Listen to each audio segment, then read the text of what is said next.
It all started like any other night on Jimmy Kimmel Live, where audiences expected a fun blend of humor, casual chats, and the occasional awkward moment. Harrison Ford, known for his gruff charm and dry wit, was the featured guest. The excitement was high, especially given Ford's return to the spotlight with his latest film project. Fans hoped for a nostalgic trip through his career, maybe some Indiana Jones jokes, and that iconic smirk. But no one was prepared for the clash that would soon erupt on national television, turning what should have been a fun interview into an unforgettable standoff. Kimmel began with his usual light-hearted approach, poking fun at Ford's legendary status, his decades-long film career, and his often no-nonsense demeanor during interviews. Ford chuckled initially, clearly playing along with the tone.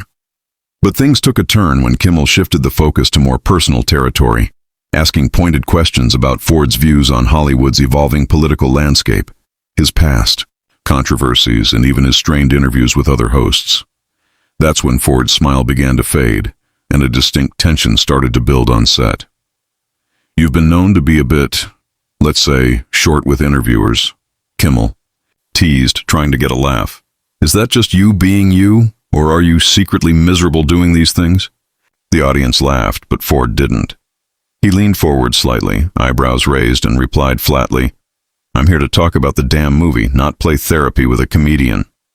The crowd gave an awkward chuckle, unsure whether to laugh or hold their breath. Kimmel, realizing the shift, tried to recover, but the damage was already done. Determined to steer the interview back on course, Kimmel pivoted to the new film. He asked about stunts, production challenges, and working with younger co-stars. Ford responded, but his answers were clipped, his body language visibly tense. Kimmel, not one to back down easily, pushed further. "Some people say you're a legend who doesn't like being a legend. You ever wonder if that reputation hurts the projects you're promoting?" That was the spark that lit the fire. Ford stared at Kimmel for a long second, then said, "You don't know a damn thing about my work ethic." The crowd was now dead silent, fully aware that this was no longer an act or playful banter. Ford's tone was sharp, his voice rising slightly. Kimmel, attempting to soften things, chuckled nervously and joked, Okay, don't go all Han Solo on me." But Ford wasn't amused. "You bring me here to talk about my film, and instead you want to recycle headlines from 10 years ago? If that's the show, then I don't need to be here." The tension in the room was so thick it could be sliced with a lightsaber. Backstage, Ford's team was already buzzing. Producers signaled to cut to commercial, but the moment was unfolding live, and any abrupt interruption would only make things worse. Kimmel, realizing he was losing control of the segment, tried to pivot again, this time asking about Ford's environmental advocacy, a topic the actor has passionately spoken about in the past. "You care deeply about the planet," Kimmel said, "but people wonder how you reconcile that with flying planes for fun?" That question lit the final fuse. "You want to talk about hypocrisy?" Ford snapped. "You fly private jets to work every week. You sit in this chair and throw judgment around like you're some kind of saint. Don't lecture me." The crowd gasped. Kimmel looked genuinely taken aback, muttering, "I didn't mean it that way." But it was too late. Ford stood up, removed his mic, and without another word, stormed off the stage. The camera panned awkwardly to Kimmel, who was left blinking and speechless, unsure whether to laugh it off or apologize. Social media erupted within minutes. Clips of the exchange were posted with captions like, "Harrison Ford goes nuclear," and "Kimmel pushes too far." Fans of both were divided. Some praised Ford for standing his ground, tired of late-night shows turning interviews into gotcha moments. Others defended Kimmel, arguing that it's a host's job to explore more than just scripted promotion. Hashtags like the Ford meltdown and the Kimmel clash began trending, and the late-night drama spilled into newsrooms and celebrity blogs alike. The following morning, headlines blared across entertainment outlets. Harrison Ford explodes on live TV, Kimmel under fire for interview gone wrong, and When Legends Break. Analysts on morning shows replayed the footage, dissecting Ford's reaction and whether the questions had crossed a line. Former co-stars were asked their thoughts, some choosing to remain silent, while others hinted that Ford's temper was well-known but often misunderstood.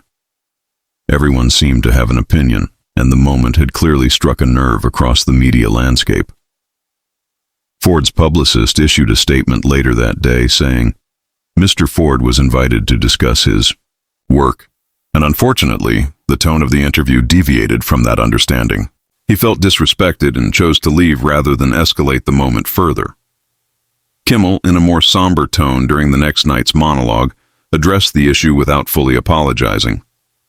"We love Harrison, we really do," he said. "Sometimes conversations go places we don't expect. Live TV is unpredictable, and I respect his decision to walk away." In the days that followed, the moment became a cultural talking point. Opinion writers debated the ethics of late-night interviews and whether Hollywood veterans are treated with enough respect in media appearances. Some argued that stars like Ford, who paved the way for generations of actors, deserved more than snark and sarcasm. Others maintained that public figures must be prepared for uncomfortable questions. The clash had grown beyond Ford and Kimmel. It was now about age, celebrity culture, and modern media's obsession with viral tension. Interestingly, ticket sales for Ford's film saw a noticeable bump. Audiences, curious after the fiery interview, flocked to see what he had been trying to promote before things derailed. The film itself was well received, and some critics even joked that the drama on Kimmel only helped remind people Ford still got the fire. Meanwhile, Ford made no further public appearances, quietly returning to work and maintaining his usual low-profile demeanor, refusing to engage in the media circus that followed. Kimmel's show also saw a temporary spike in ratings, with the infamous episode being one of the most rewatched online segments of the month. Yet behind the scenes, producers reportedly vowed to handle veteran guests with more care going forward. The Ford incident had served as a reminder that while spontaneity makes for great television, mishandling it can backfire quickly. The entertainment world had been jolted awake by an unfiltered reaction from a man who doesn't play by Hollywood's PR playbook.